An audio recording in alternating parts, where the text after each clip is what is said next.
certainly have to recognize a very good team that played well, and certainly Hammonds was a difference maker from start to finish. So, we've got to do things better. We know that. We knew that going in. The rebounding is a concern. The defense is a concern. Maybe stick with the zone too long. But at the end of the day, we can't be a team that relies on making shots, because we didn't make them tonight, and it caught up to us. So had a lead in the second half, didn't get it done, but they're very good. They're well coached. They're experienced. They obviously have size, and they play through that size, and then they shot it well. And I think the breakdowns defensively were part of that, but they are a team that spaces the floor real well, and they do have shooters at a number of spots. So. I give them credit. I thought we played hard. We battled.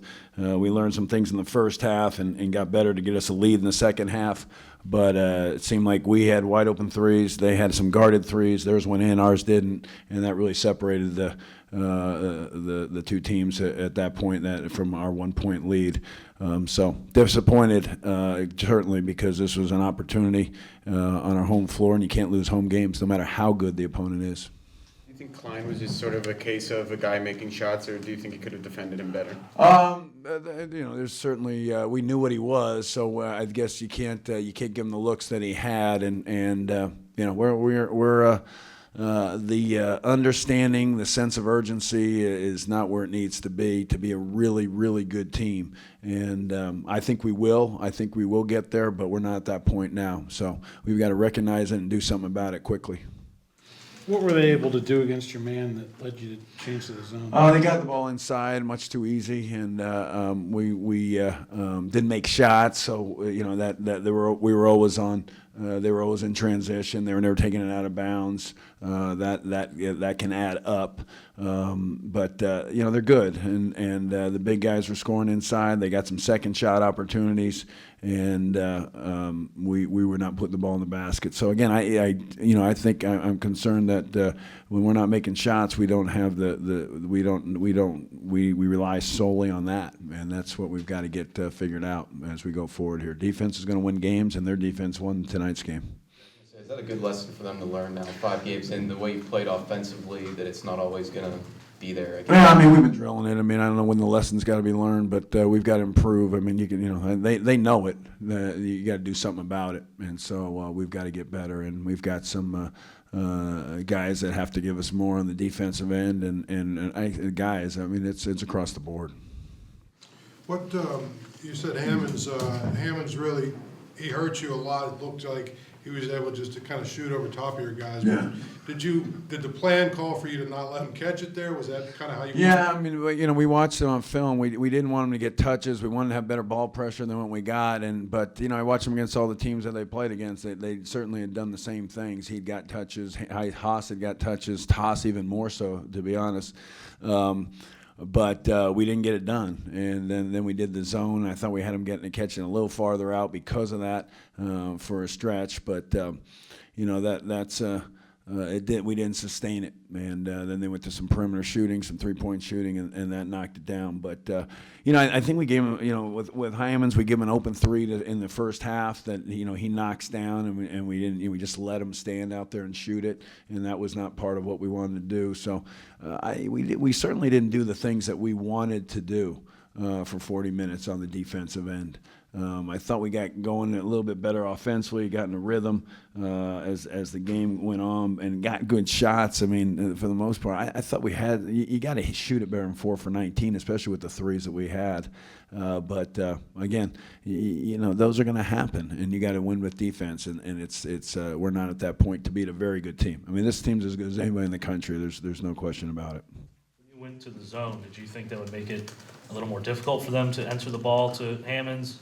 Because it seemed like after that they were still, able to enter the ball pretty cleanly. Yeah, but he wasn't getting into the same spot, and he wasn't scoring, and we obviously we cut down the lead. So I think, hopefully you think on a zone that you're gonna, you're gonna be able to keep the ball from the inside. It's going to come more down to perimeter shooting, and that's certainly what happened. But I thought we guarded the perimeter pretty well until Klein really got loose in the corners, and but there was certain mistakes mistakes that we made that just can't be made. And it doesn't matter what defense you're in. If you make that mistake and a guy doesn't do what he's supposed to do, good team's going to make you pay, and that's what it was. Went down 24-7. Half as strong as you did. Was there anything particular that kind of turned things around there?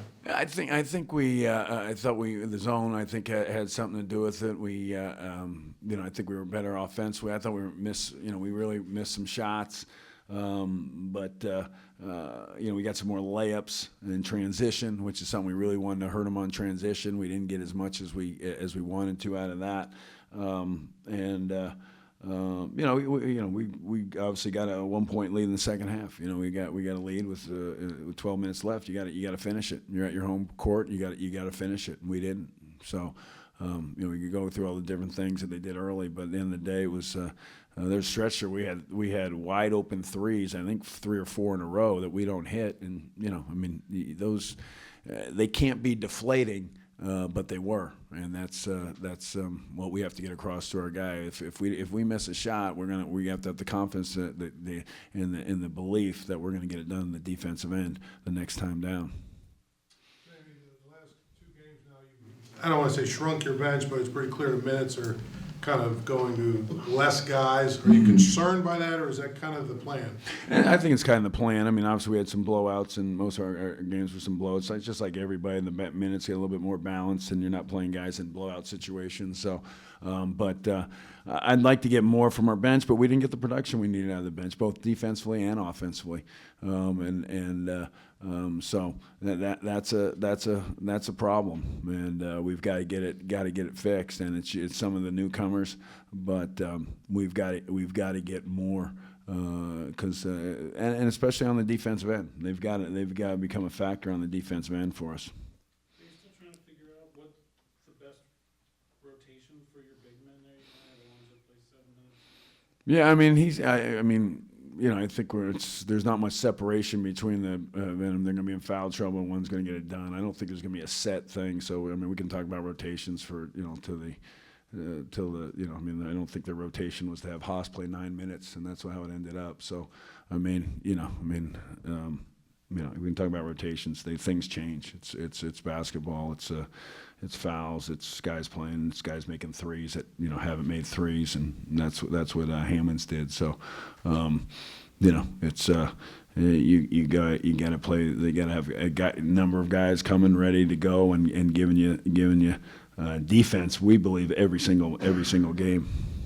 Is there anything in particular you noticed Purdue did to make life difficult on Jamel, or is that just a matter of them being good? I think they're a good, solid defensive team. I think their big guy was really playing off of their 5-man was playing off of ours, kind of zoning up really, and they got away with it. And I think they got away with it because we didn't make shots. We had some bigs take some jump shots that didn't go in. Sheldon, we thought we could hurt him by him making some shots, and Lonzo took one early.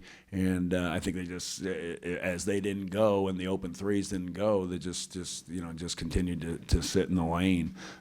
So, you got a 5-man that's really guarding the middle, and we go 4 for 19 from 3, and with pretty good looks. I'll look at it again, but the one at the end obviously it wasn't good, but. Other than that, there's a stretch there. We had, the Camerons were all wide open, Chris's were all wide open. You got to get hit something, and they did, and then they hit some more at the end. James, 6 or 5.5 games in, but looking at the officiating now, and getting a feel for it and how they're calling it this year, are you happy with it, or is this? Yeah, I think so. I think it's been consistent. I think it's been you know what you're getting. I think for the most part, and I think it will continue. I think there's a definite emphasis and determination to keep it consistent and call the hand checks and call it tight on the drives, and I think we're going to see that all the way through. So I do think it's going to be a consistent way of officiating, and I think it's been that way to this point as well. Did you understand what the call was? It was the play, James, near the last minute or so. Chris was called for a foul after he ran kind of behind. Yeah, it's just it's one call. It is what it is. I think everybody saw it happen. So, anticipation, and just didn't happen as the way the guy thought it was going to happen. So it is what it is. We lost the game because we didn't rebound well enough and we didn't defend well enough, and that's and you can't do that against very good teams.